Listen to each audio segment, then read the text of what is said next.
In this video, I'm going to discuss how to maximize sales by targeting buyer personas differently, the 10-80-10 framework for explosive Q4 growth. Now, starting with this beautiful quote by Seth Godin, most businesses owners, they think they just need one customer profile. When we introduced the 10-80-10 principle, right, and how to categorize different personas, different types of customers, we break it down by using this analogy called apples, oranges, and coconuts. Now, not every customer is influenced by the same kind of offer. While some buyers, like our apples, are ready to purchase with minimal prompting, others, the oranges, require more hand-holding, reassurance, and strategic messaging to overcome their objections. Then there's a segment, our coconuts, who are unlikely to convert either because they're simply not the right fit or are never going to buy. In my experience in marketing and sales, once upon a time, I've done door-to-door sales for about a year, became a high performer. It was a really great experience because we get to learn all the mechanisms on what it takes to sell, right? And be a performer, increase your sales numbers, right? And going through this whole protocol. Now, when we're looking at a market, going back to our analogy, apples, oranges, and coconuts, there's about 10% of the apples, right? 10% of your demographic, or let's just say you have a product, or it could even be different types of businesses. There's always going to be 10% of the market that's going to be apples, 80% being oranges, and 10% being coconuts.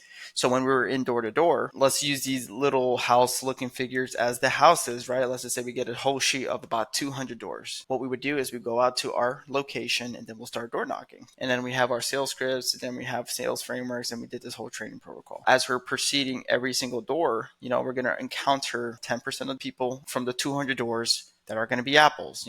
They've been waiting for us to come and buy our product. It just makes enough sense for them. Oh yeah, this is easy. So they're easier sales. Then there's oranges, right? Which makes up 80% of the doors, like out of the 200. So 80% are going to have questions. They're going to have something preventing them from purchasing, like maybe it's too expensive. Oh, I need to talk to my spouse, X, Y, and Z. And then there's the coconuts, right? 10% of the doors will be coconuts, which is essentially people, no, I don't like it. I don't like your product. Get off my lawn. To build on this context, right, there's the apples, which is the lowest hanging fruit where a customer finds a no-brainer offer, actively seeking a solution, and quickly converting. Some may call it perfect timing. Then we have the oranges. These customers need the right conditions to convert. How to ripen them by addressing objections and why I should buy your product. This is a really great opportunity to show your value of what you're offering to these type of demographic, right, which is 80% of your market. And this is most businesses really. And then the coconuts, right? Unlikely customers who will rarely, if ever, convert. They're often outside the ideal demographic or have no current need for the product. Identifying and excluding these to prevent wasted resources. And as you can see, she's beating the coconut, but this is a really good demonstration of, do you want to deal with this person, or just handle some objections to peel the layers to get to the fruit. And then apples are pretty straightforward to eat, right? You're just kind of biting into it. Keeping this top of mind, Alex Hormozy has this video called How to Sell Better. How to sell better than 99% of people. Highly recommend it. Most of your market won't buy right away. That's okay. Focus those who need a little more convincing.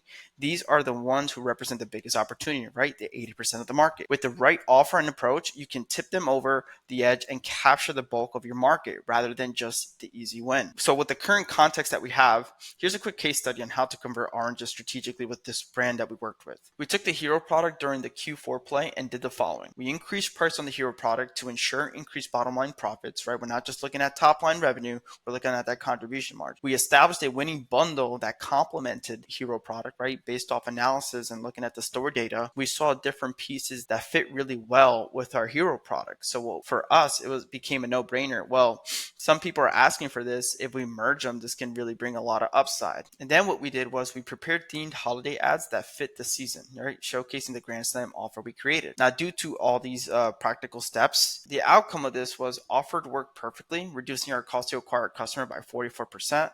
Allowing us to cut through platform costs and scaling past 200K revenue months with increased bottom line. For those looking to also kind of simulate the same, I created a worksheet for you guys, which I'll drop on the bottom of the video. Just click on it and then just make a copy and fill it out. But essentially what this would be is you're filling in your product right here. So let's just say if you do have a promo that you ran, just punch it in here, put the total cost of goods, like whatever you're paying for to get the product, you would put it here. And then let's just say you already tested it last year, for example, or maybe sometime this year, just put whatever the cost to acquire a customer was in this section here, which the best way to do that is go on Shopify, look at the total amount of sales.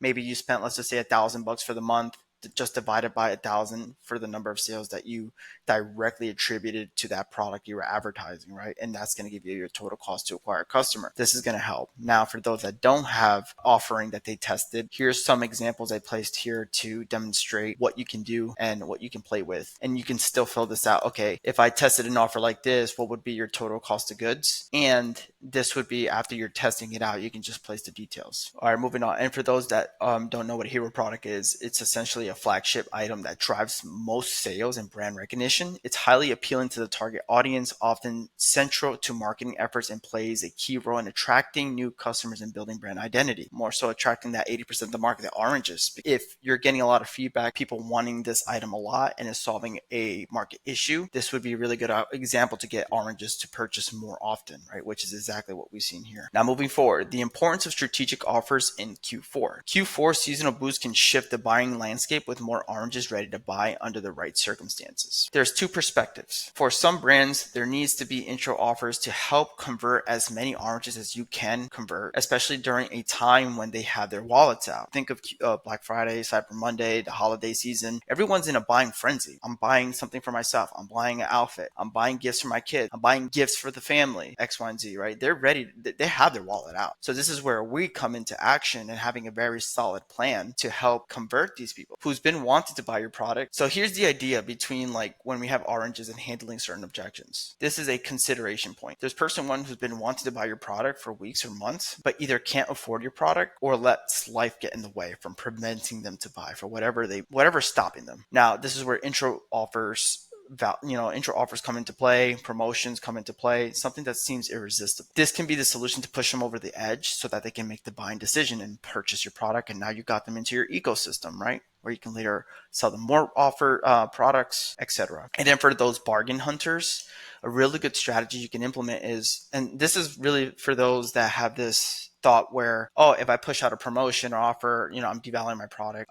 We're getting people that just want to get the offer. Well, this is why you have those two people, right? One wants to buy into your brand and be part of it, incentivizing them to do so. So they're going to stay within your ecosystem. Where for the bargain hunters, what you can do is you can put them in a series, like an email series, for example, where later down the line, you can upsell them new items to increase their lifetime value, right? And for those that don't know what lifetime value is the total revenue a business anticipates earning from a customer over their entire relationship, helping brands assess customer loyalty and profitability. So for the bargain hunters, maybe it seems low cost now, but later on, you can always upsell that batch of people, which will increase your profitability in your business. Here's going to be crafting an offer that avoids coconuts, right? So handling objections, concerns, roadblocks, preventing someone from buying due to their own beliefs, but that can be handled by you. So a really good way to assess, okay, what can I create? How can I speak to my demographic? Like, what are they asking for?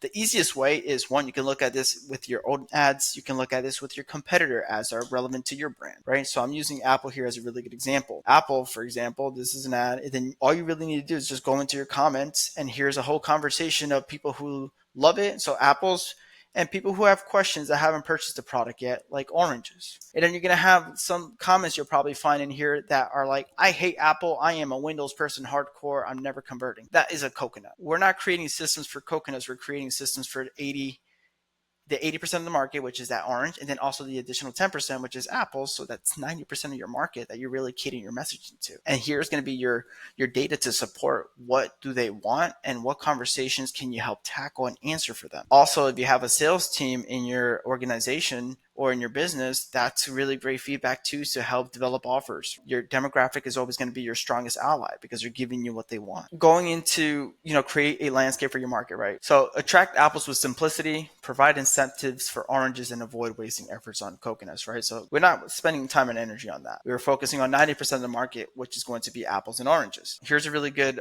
example that I created for you guys based off some companies that are advertising. So for this one, for example, this section here would be really good for an Apple, right? Someone that's ready to buy, where you have your product and you're sending them right to the product page. So this one, for example, is add to catalog, right? So they're making a decision. Oh, these are interesting to have different products. This is in point of view of someone who's probably seen the brand before And this is just giving them options that we're not just having one item, we have a number of items they can choose from. Or maybe this brand here, which is a yoga mat, right? So it's straightforward. They click, and they get the option to buy right away. And then right beneath it is just a little more information and just kind of selling the lifestyle of the product here, right? So this is like really good for an apple. And some oranges too can convert here. But this is where you want to get strategic. And then I even put this one as well, this brand here, where once again, it's sent to the product page, right? You have the listing up here. So what's going to be important in this spectrum here is like, this is how you can convert the orange, right? Where the incentive here is they're offering, hey, get 25% off, right? Like Black Friday sale, submit your email, get them into your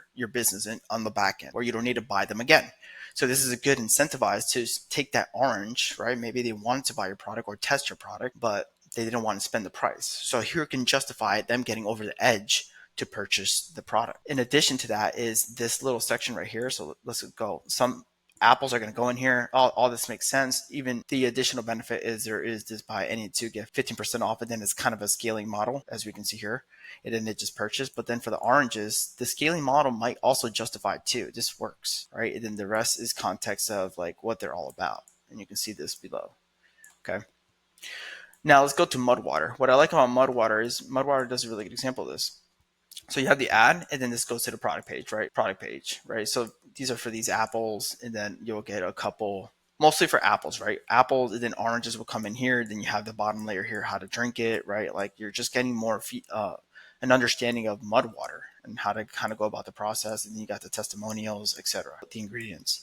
But what's important is like if you go into Mudwater, this happens with e-commerce a lot, where they see the ad and then they're going to go on Google and research you, right? So you have here, like you get Mudwater, find your starter kit. Now, if you were to click this link, what happens is you'll get sent to this page where like energy and focus without the jitters, right? Try it. So this is a really good example of converting an orange, because the thing is they could just send this person to the product page, but no, because what they understood is they need to sell the client or sell the customer on like, what is Mudwater? One, especially if no one knows what Mudwater is, but two, the benefits, like what is Mudwater, right?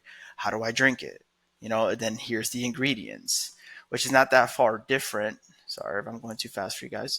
Not that far different from this little section right here. It's kind of like double paste. Going back to this is just kind of like more informative, and then there's product line. Ask us anything. But the purpose of this is to answer those objections right away. And this one's also helping them paint a clear picture of what is Mudwater for those who have never encountered Mudwater. Because then now when they click this button here, they go right into the product page to purchase. And once again, the next steps, like how do I drink it now? That orange is now you're handling their objections, you're answering their questions, you're educating them, and then it's going to increase the opportunity.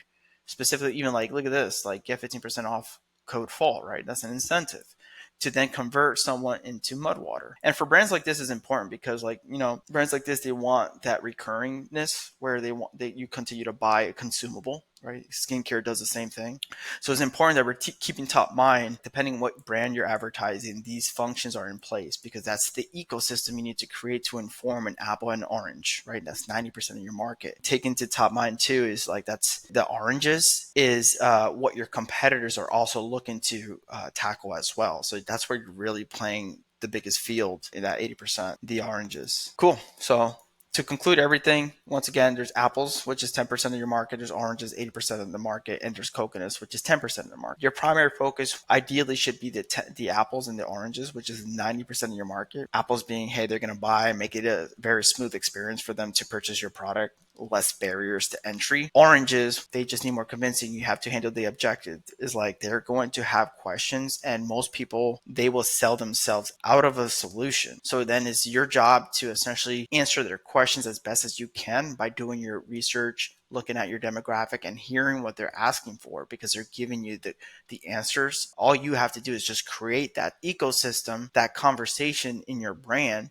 to help convert as many 80% of that market pool for your brand, so that one, you see increased revenue like we saw with many of our brands, and also increased contribution margins done properly, especially if you're leveraging a system like this where we focus on, okay, what ideal value offer is going to help incentivize our oranges to purchase and is going to also increase our contribution margins or your bottom line, right? It's not just revenue, because revenue could be a vanity metric. Like someone can scale to 2 million, but if you're not making any money or made no money, that matters. And especially when you're creating offers, this is why I want you to collect your cost of goods and your cost of traffic, because that's ultimately going to change your ROI objectives or KPIs, right? Your key performance indicators at different levels. So maybe without an offer, you need to hit a 3x. But now with the offer, 3x has to go to a 4x because that's where it justifies on your bottom line. Now, with that being said, hopefully you found a lot of value in this video. So like, subscribe, and if you have any questions or anything that you found very interesting in this video, drop a comment and we'll talk soon. This is German Rodriguez. I'm out.